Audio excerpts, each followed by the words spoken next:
Part 3. Nigeria under a course. The United States of America is the most prosperous, most powerful nation in the world. God has blessed America in various ways, giving her immense natural resources, land, water, talented people, but not the least of which is good leadership. And that has made a whole lot of difference. Human beings will make mistakes from time to time, leaders as well as the people they lead. But what is significant about America is that they make amends and change course when needed. European colonizers who came to America in the 1600s chased the indigenous people off their lands, and over centuries, millions of these people perished from war, hunger, and diseases the Europeans brought with them. These same Europeans enslaved Africans, bought and sold them like animals, and treated them with unimaginable cruelty for centuries. But God eventually brought President Abraham Lincoln to put an end to slavery. Elected in 1860, he led whites in the north of the country to fight whites in the south who wanted to keep their slaves. Hundreds of thousands of whites, in fact over 600,000 on both sides, died in the Civil War. But Lincoln won and freed the slaves. It was God that about 140 years later made it possible for America to elect its first black president. After Imperial Japan bombed the U.S. naval base in Pearl Harbor, Hawaii, in 1941, war officially broke out between the two countries. Doubting the loyalty of Japanese Americans, U.S. authorities rounded them all up and put them away in inhumane internment camps for the duration of the war. Some say it is a God-given mission for America to welcome the poor, desperate, oppressed people from around the world. The United States is the only country in the world where you get in and almost immediately you are accepted as one of them, able to strive and reach any height that your talents allow you. It doesn't matter how you start out in life. What matters to Americans is what you bring to the table. Though they can pretend all they want, most white people in the world and in America consider black people to be inferior to them. They can point to the fact that white people have contributed more than any other race to bringing the scientific discoveries that have changed the world. They can also point to the fact that as a race, blacks, when compared to the other races, are the poorest people in America. However, it is also a fact that without the contributions of our African Americans, the America we have today may not exist. Black Americans use their muscle and sweat to build American agriculture. Likewise, they built the railroads and highways, the first big buildings in New York City and Washington, D.C., including the White House. Over the centuries of slavehood, black Americans suffered great injustice and oppression.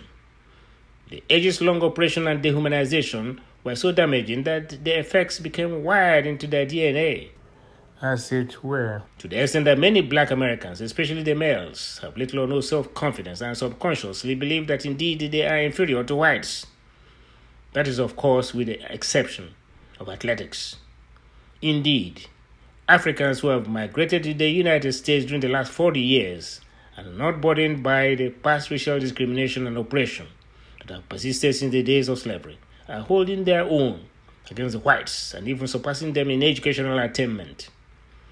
A husband and wife team of professors at Yale University, Jed Rubenfeld and Amy Chua, published a book in 2014 titled, quote, "The Triple Package: How Three Unlikely Threats Explain the Rise and Fall of Cultural Groups in America," unquote. The couple listed the following groups as being on the rise above other American communities: Asian Americans, that is Chinese and Indians, Jews, Iranians, Lebanese, Nigerians, yes, Nigerians, Cubans, and U.S. Mormons. The couple said the Nigerians were Igbos and Yorubas, adding that these were also the most successful ethnic groups in Nigeria. The evidence is that Nigerian Americans are the most highly educated community in all of America, boasting a higher percentage rate of university graduates than all the rest. One of the lawyers in the Robert Mueller team, which probed alleged Russian collusion with the Trump campaign in the 2016 presidential election, is a Yale University-educated U.S. federal attorney, Mr. Uzo Asonye Anibo. In 2013, a young Igbo Harvard University graduate, Chinedu Echeruo, sold his mapping software company Hopstop to the tech giant Apple, the maker of the iPhone, for a reported $1 billion. The renowned Bayo Ogunlesi, a Yoruba native from Shagari in Ogun State, now leads a global equity fund that operates Gatwick Airport outside London. Among other ventures, after receiving a bachelor's degree from Oxford, he earned joint law and MBA degrees from Harvard, then clerked for Black U.S. Supreme Court Justice Thurgood Marshall, prior to joining the New York investment bank Credit Suisse First Boston, and rising to the top. In 2002, the prestigious American business magazine Fortune ranked him number 7 of the top 50 most powerful black executives on Wall Street. In 2017, President Trump appointed him to the albeit short-lived presidential advisory body, the Strategic Policy Forum. Increasingly, there are many Nigerian Americans, primarily Igbos and Yoruba, serving in the U.S. Armed Forces as officers and men. Furthermore, several Nigerian Americans are stars in 2 of the top 3 professional sports in America, American football and basketball. For example, Nelson Agholor of the Philadelphia Eagles football team and Victor Oladipo of the Indiana Pacers basketball team. The Yoruba Nigerian Greek Giannis Antetokounmpo of the Milwaukee Bucks basketball team is one of the biggest stars in the U.S. National Basketball Association, NBA. Eventually, we hope that a Nigerian American will get a political office above the small city mayors some Nigerian Americans have already won, and replicate the achievement of the young Somali American refugee woman Ilhan Omar, who won a seat in the U.S. House of Representatives in the November 6, 2018 midterm elections. These examples show that Nigerians are capable of achieving great things, but God's curse on Nigeria as a nation imposes bad leaders on the country and hampers the progress of Nigerians living in Nigeria. Everyone knows or should know the roles the U.S. has played since the early 20th century to save the world from tyranny, leading the way to stop Imperial Germany in 1918 and then stopping Adolf Hitler's Nazi Germany and its Axis allies Japan and Italy in 1945. If Adolf Hitler had won the Second World War following his genocide against the Jews, he was set to wipe out the quote-unquote inferior black race and perhaps turn the African continent into farmland for his Aryan super race. America corrects its mistakes, and one can see the hand of God in America's matters. Anytime the country strays or does the wrong thing, God always provides the nation a new leader to right the ship. A diametric opposite to what happens in Nigeria, where everything usually goes from bad to worse, as I will soon show. Elected in 1960, President John F. Kennedy launched America's mission to land on the moon. He also enforced the law to integrate blacks into segregated white schools. He had to use the National Guard to protect the black students. His successor, President Lyndon Johnson, brought full voting rights to blacks and built a welfare system for all poor Americans and the aged. But he also expanded the Vietnam War, leading to the loss of over 50,000 American soldiers. President Richard Nixon was elected in 1968 and brought an end to the war. He resigned from office as a result of the Watergate scandal, and his Vice President Gerald took over the presidency and pardoned Nixon, and it cost him. He was defeated by President Jimmy Carter, likely because Americans wanted morality and ethics to be restored to the government, which they got. But President Carter made America look weak to the rest of the world when, during 1979, Iranian students stormed the American embassy in the capital Tehran and took 52 American diplomats hostage for 444 days. President Ronald Reagan's victory in the 1979 presidential election made Carter a one-term president. President Reagan made America look strong again, and under his leadership, the United States defeated the Soviet Union and ended the Cold War. His vice president, the senior Bush, George H.W. Bush, became president in 1988 and led a coalition that drove Saddam Hussein and the Iraqi army out of Kuwait. But then, the American economy faltered, leading to the defeat of his re-election bid by President Bill Clinton. President Clinton led America through 8 years of economic prosperity and saved ethnic Albanians from the ethnic cleansing campaign against them by Serbs in Kosovo. The second Bush, George W. Bush, became president after President Clinton, following the September 11, 2001 terrorist attacks in New York City and Washington, D.C., President Bush took America to war with Saddam Hussein's Iraq and cost the United States humongous amounts of blood and treasure, and ruined the American economy and contributed to the world financial meltdown.